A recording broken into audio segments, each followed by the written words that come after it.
Hello everyone and welcome to another video. Today we're going to talk about 3 companies in the food sector that aren't really affected by the fertilizers crisis from Hormuz. So without further ado, let's just jump right into it. The Strait of Hormuz being a significant outlet for global fertilizers, where according to Phycotera, about 30% of all internationally traded fertilizers go through the Strait of Hormuz. And as you can see here, and this is from farmaid.org, that even before the Strait of Hormuz crisis, there was a problem with the farms, or like farms becoming bankrupt in the United States, and the United States being a huge food exporter, that's an issue. And this is before the Strait of Hormuz, by the way. As you can see here, these are crops and like the produce that would be the most affected by the Strait of Hormuz shot. It's wheat, it's rice, corn, and potatoes. So basically what most people eat every single day is affected and would dramatically increase prices in the future throughout the world, actually. Which is why I'm showcasing these companies, that in the case of like food disruptions, these companies could perhaps benefit investors. The first company on the list is MOWI. This is a Norwegian company, believe it or not, and is one of the largest salmon producers, MOWI being one of the largest seafood companies on Earth, and it's the largest Atlantic salmon farmer, where they produced 559,000 tons in 2025, and they are projecting to increase it to 605,000 tons in 2026, which is very nice. And here you can see where they are farming. It's in Norway, Scotland, Canada, Chile, Faroe Islands, Ireland, and Iceland. So very much safe countries. Company is part of the entire eco chain from like start to end product of salmon. I found it to be very interesting, because if there's like a shortage of other kinds of foods like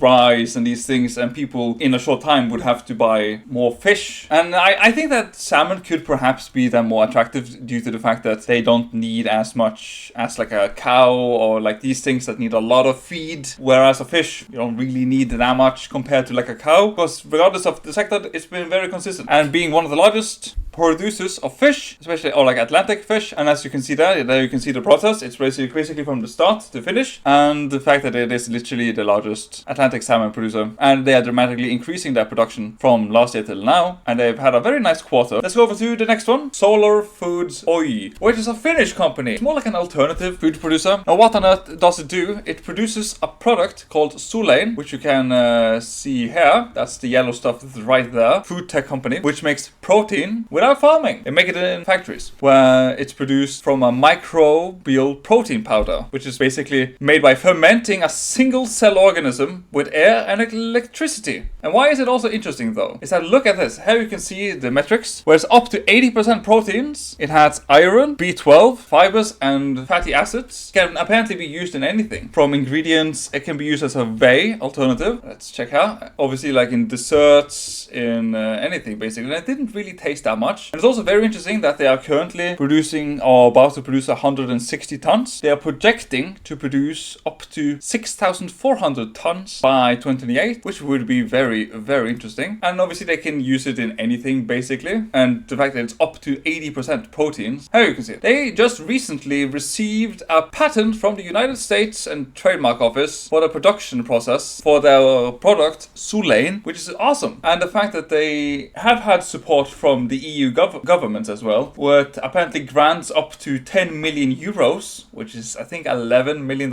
And the fact that, according to my notes, they would try to compete in the whey market as well, and the fact that this company can literally produce without fertilizers, one of the most nutritious foods, like non-GMO and these things. That's very important, that like it's not genetically modified, it's more like a natural product. And they are expecting regulatory approval in the EU and the UK for their product by 2026, which is very nice. And they are obviously projecting massive amounts of production, and they are obviously targeting the US health and performance market in like proteins, which is apparently a $10 billion market. They're obviously also targeting the whey market, which is apparently $40 billion, and also the protein ingredients market, which is $80 billion. And the fact that this would have a massive advantage over the other alternatives, because it's basically made in a factory, it's natural, it's non-GMO, don't need fertilizers, and it's produced in the EU, which is very nice. It has almost basically the same amount of protein as whey and these things, and I think it's cheaper to make. Oh, and what's also interesting is that Solein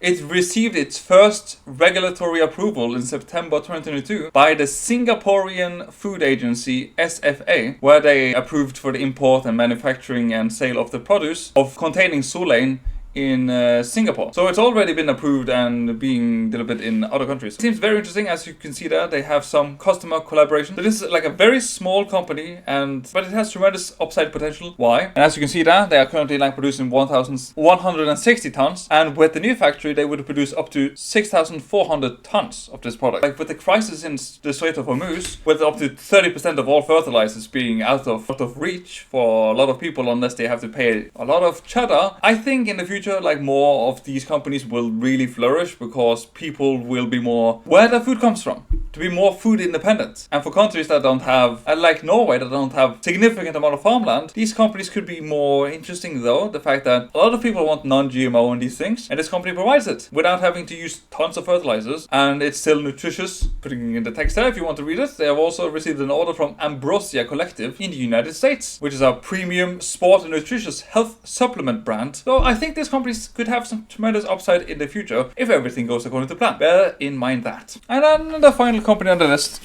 is Desert Control AS. This company assists companies improve the yield of the produce. We're at Somerton Ranches. We apply liquid clay on the root zone through our irrigation system, and this is what we're looking for. Soil compaction, soil enhancement, water retention, what the liquid clay is helping us to accomplish. Helps maintain or preserve the nutrients inside the soil, and it assists them conserve more water, as you can see here. Here you can see. They tested it, and they found out that about the LNC had 25% water reduction, 25% energy cost, and 13% fertilizer cost. They have some partnerships throughout, like in North America and in Saudi Arabia and like in the Middle East. And the fact that this company, there we go. And with increasing stress level of water throughout the world with droughts and so forth. And apparently this product works with where they first collect sample of the soil and the water required. And then apparently they are then using the LNC for like a tailored solution, and then it's utilized in like the sprinkler systems, and it can apparently stay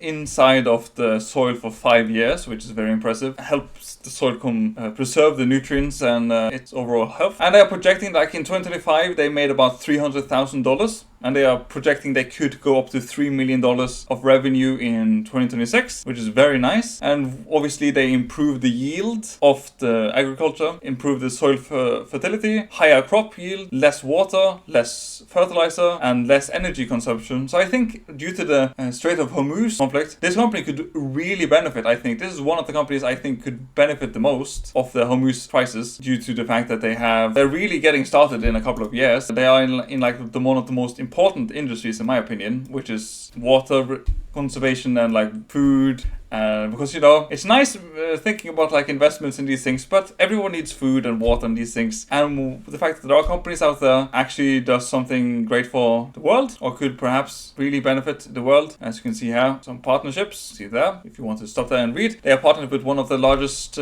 dates producers in the United States, as you can see there. Have an opportunity to try it out on 5,000 acres. They also have a recent commercial development at Berkeley Country House. So this company seems very interesting. And this is from an article earlier this year of January, where they are projecting to start commercial production or like manufacturing their first units this year, which is like the west coast of Norway, where they are projecting to start producing this year. These companies, especially after the Strait, even if the Strait of Hormuz crisis weathers up now, people I think would become more aware of food and fertilizers and like how dependent everyone is on fertilizers, and the fact that this company helps people reduce their overall fertilizer consumption, but still increase the yield and improve the soil quality in the same time. So I really like these companies. None of this is financial advice. I just like these companies. All of these companies, other than MOWI, is extremely high risk. Bear in mind that. That's why the channel is called How to Risky. But I hope you have thoroughly enjoyed. Like and subscribe, and I'll see you in the next video. Peace!